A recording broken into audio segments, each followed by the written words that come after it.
সাম্প্রতিক আরজি করের বিচার চাই বলে সারা রাজ্য জুড়ে যে স্লোগান, যে আন্দোলন সংগঠিত হয়েছে, খুব আশা ছিল যে কোনো কারণে হয়তো প্রথম দিনটা সুপ্রিম কোর্টে তিনি শুনানি নিতে পারেননি, কিন্তু খুব আশা ছিল যখন হয়েছে তখন শুনানিটা শুনানির মতন করে হবে।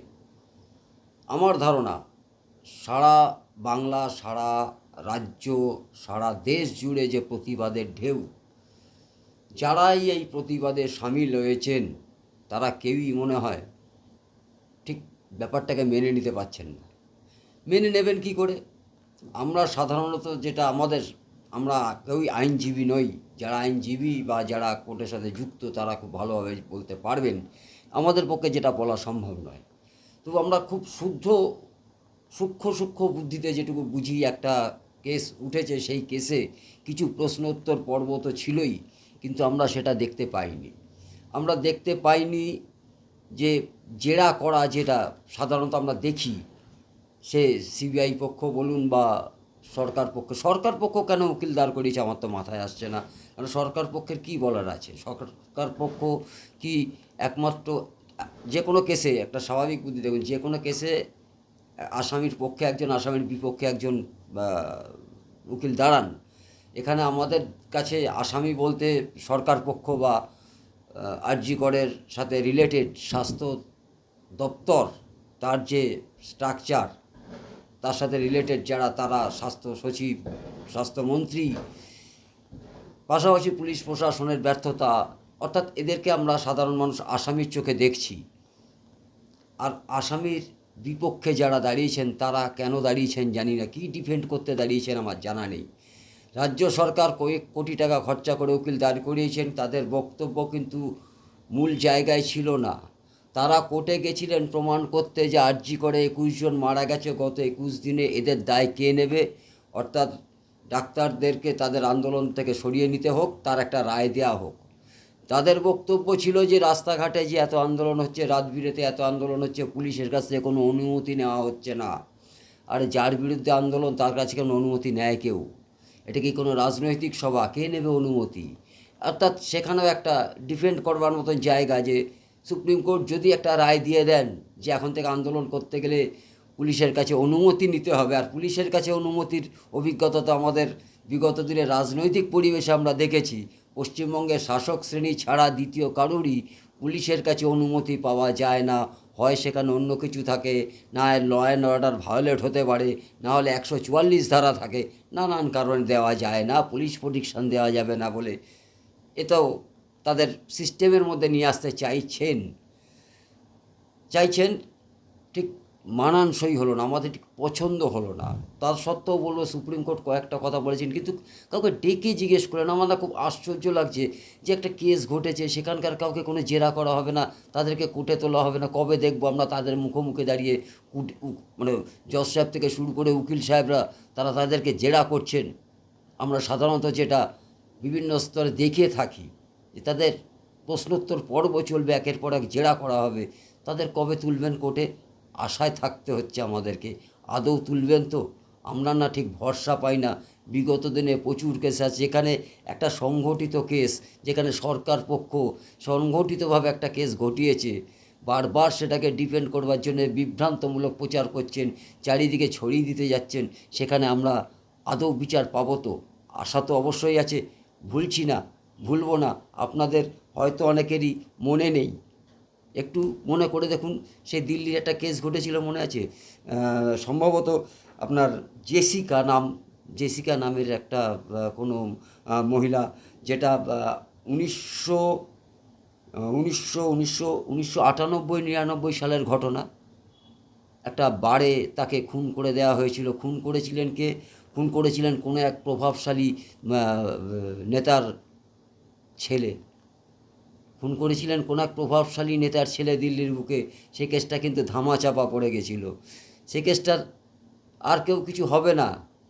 পুরোপুরি আমার ঠিক ডিটেলসটা আমি আপনাদেরকে দিতে পারছি না, কিন্তু তিনি হাল ছাড়েননি। তার বোন বা তার পরিবারের লোক হাল ছেড়েছিলেন না, তখন কিন্তু এতটা আন্দোলন হয়নি। আন্দোলিত হয়েছিল কিন্তু এতটা হয়নি। ক্রমশ প্রশাসনিক চাপে আস্তে আস্তে কেসটা ধামাচাপা পড়ে গেছিল। শেষমেশ কিন্তু রক্ষা হয়নি। শেষমেশ রক্ষা হয়নি। সেই কেস কিছুদিন বাদে আবার, সেই কেস বহু বছর বাদে, কিছু না হলেও আমার যা দূর মনে পড়ে অন্তত 2006, 2006, হ্যাঁ 2006, 7 এরকম সময় সেই কেসের কিন্তু ফয়সলা হয় এবং আসামির যাবজ্জীবন কারাদণ্ড হয়েছিল। আসামি পালিয়ে যেতে পারেনি। সেখানে কিন্তু সরকারের একটা নেতার ছেলে ইনভলভ ছিল। পুরো নামটা আমার ঠিক এই মুহূর্তে মনে পড়তে পারছি না। কাজেই আমরা হাল ছেড়ে দিতে রাজি না। এ পথে হচ্ছে না, আরেক পথে হবে। এক উকিলে হচ্ছে না, আরেক উকিলে হবে। রাজ্য সরকার লড়াই চালাচ্ছেন, চালাক। আমরা আমাদের আন্দোলনটাকে কিন্তু থামবো না।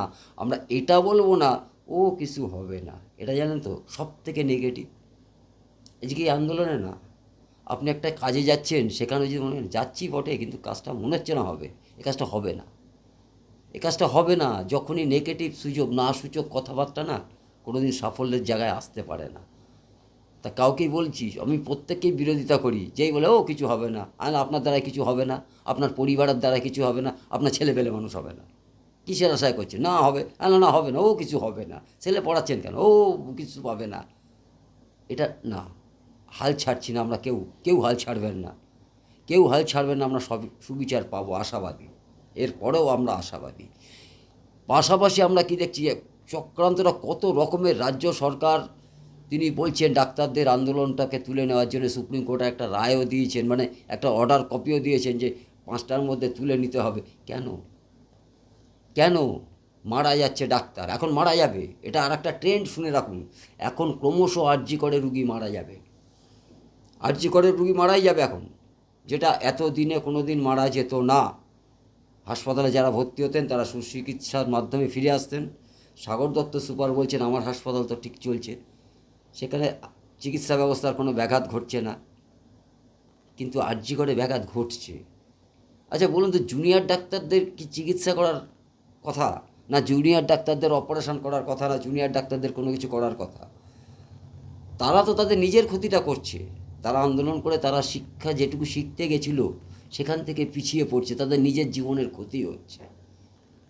সেইটুকু তারা মেনে নিতে পারছেন যে ক্ষতি হচ্ছে, হোক। আমরা আগামী দিনে এর সুরা হলে পরে, আমাদের সিকিউরিটি বাড়লে পরে, আমাদের যে দাবি সে দাবিগুলো মানলে পরে আগামী দিনে কোনো ডাক্তারকে এভাবে মরতে হবে না, এর অ্যাসুরেন্সটা ঠিক মতন পেলে পরে আমরা বাকিটা রাত জেগে পড়ে আরও বেশি বেশি কাজ করে আমরা নিজেদেরকে প্রতিষ্ঠিত ডাক্তার তৈরি করতে পারবো। তারা ভাবতে পারছেন। আর আপনারা বলছেন জুনিয়র ডাক্তাররা আন্দোলনে বলে রুগী মারা যাচ্ছে। কেউ কেউ বলছেন কত বড় ছোট লোক চিন্তা করেন এই দলটার মধ্যে। কই হবে না আজকে, ওই তো রানাঘাট একজন মারা গেল, রাত জাগা হবে না, আরে তুই যাক। জিনিসটা কতটা লঘু করে দেখার ব্যাপার চলছে, প্রচণ্ডভাবে লঘু করে দেওয়ার মতন হাজারো প্রচেষ্টা। মাননীয়া দুম করে বলে বসলেন 30 দিন তো পার হয়ে গেছে। এ কি কাল অসুস চলছিল নাকি, নাকি একটা পক্ষকাল চলছিল, নাকি মোবাইলের রিচার্জ যে 30 দিন বা 28 দিন হয়ে গেছে এবার কিন্তু নতুন রিচার্জ করতে হবে, ওই রিচার্জ আর হবে না, নাকি কেবল রিচার্জ? 30 দিন হয়ে গেছে, কোটা ছিল যে 30 দিনের বেশি আন্দোলন করা যাবে না? 30 দিন হয়ে গেছে, আপনারা উৎসবে মিলে যান কেন? আপনি উদ্বোধন করে বেড়াবেন? আপনি উদ্বোধন করতে যাবেন, লোকজন যদি উৎসবের মধ্যে না ঢোকে আপনার উদ্বোধনটা মাটি মাটি হয়ে যাবে, লোকে ছিচি করবে। এমনিতেই তো সারা দুনিয়ার লোকে ছিচি করছে আপনাকে, আপনার কান পাতলে শুনতে পারবেন না, আপনি শুনবেন না, আপনার ভাইরাও শুনবেন না, আপনার চেলা চামুন্ডারও শুনবেন না। স্বনামধন্য এখানকার এই কাউন্সিলর, স্বনামধন্য ওখানকার, এখন আর কেউ স্বনামধন্য বলে না, জানেন?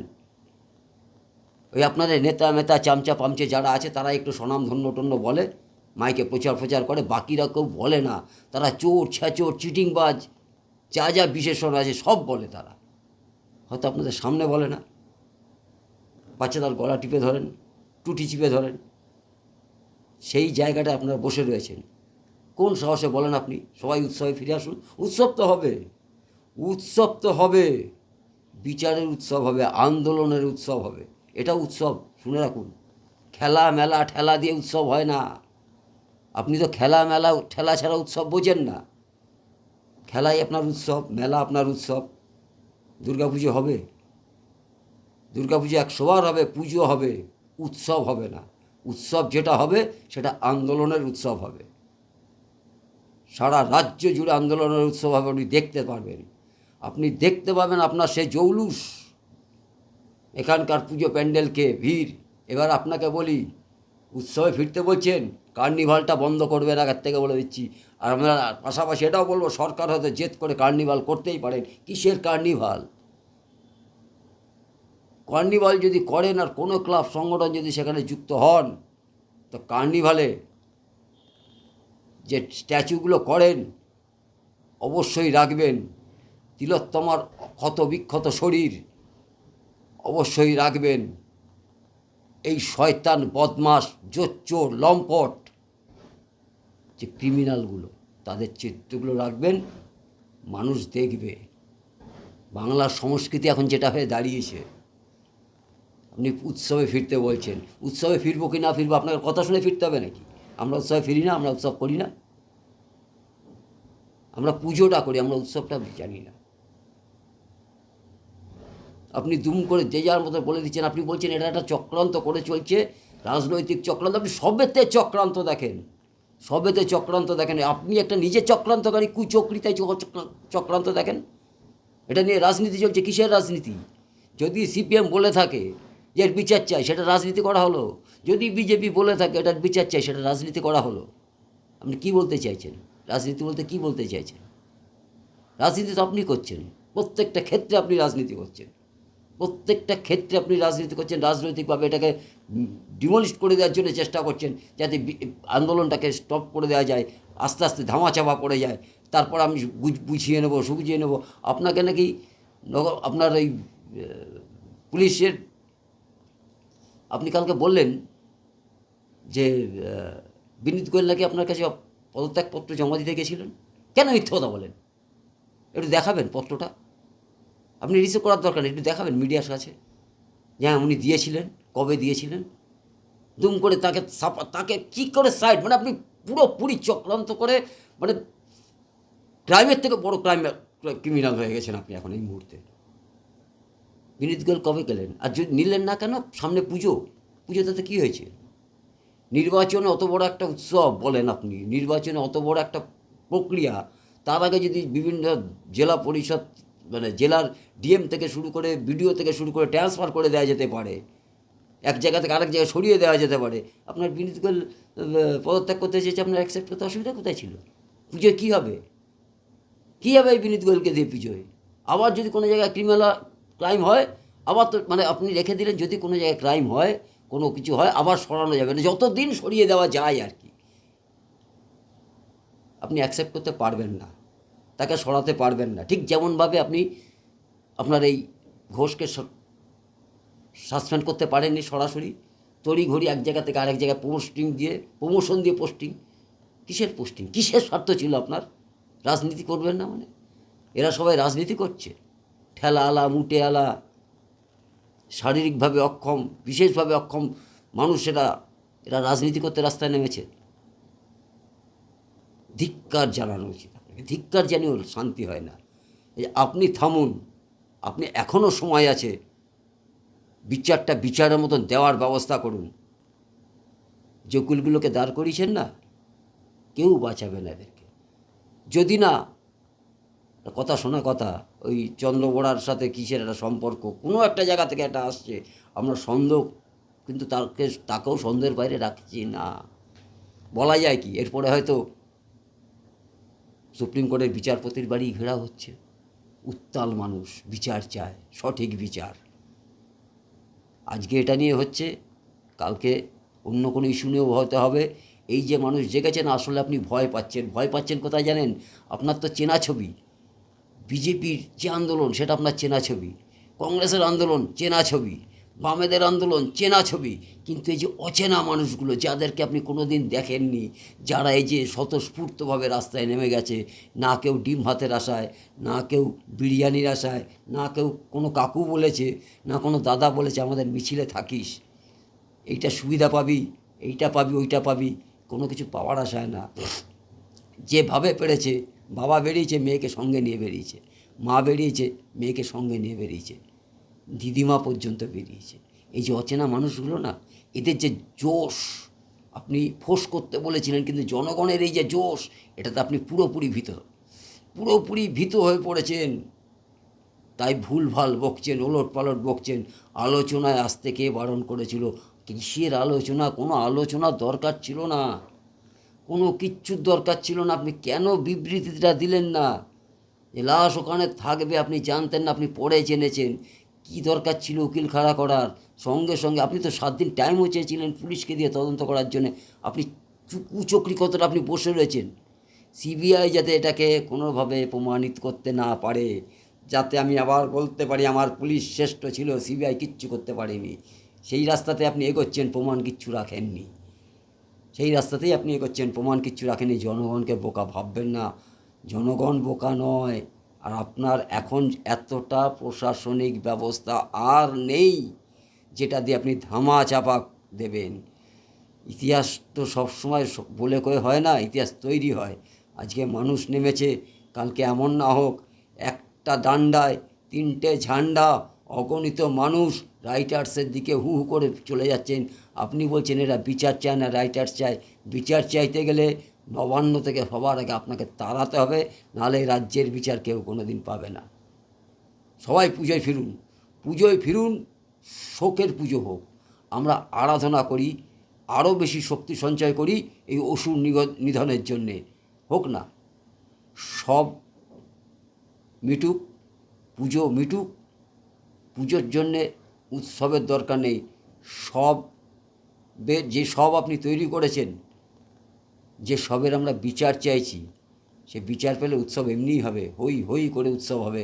আপনাকে বলতে হবে না। সরকার যখন উৎসবের উৎসাহ দেখায় না, জানতে হবে সরকারের কোনো উদ্দেশ্য আছে।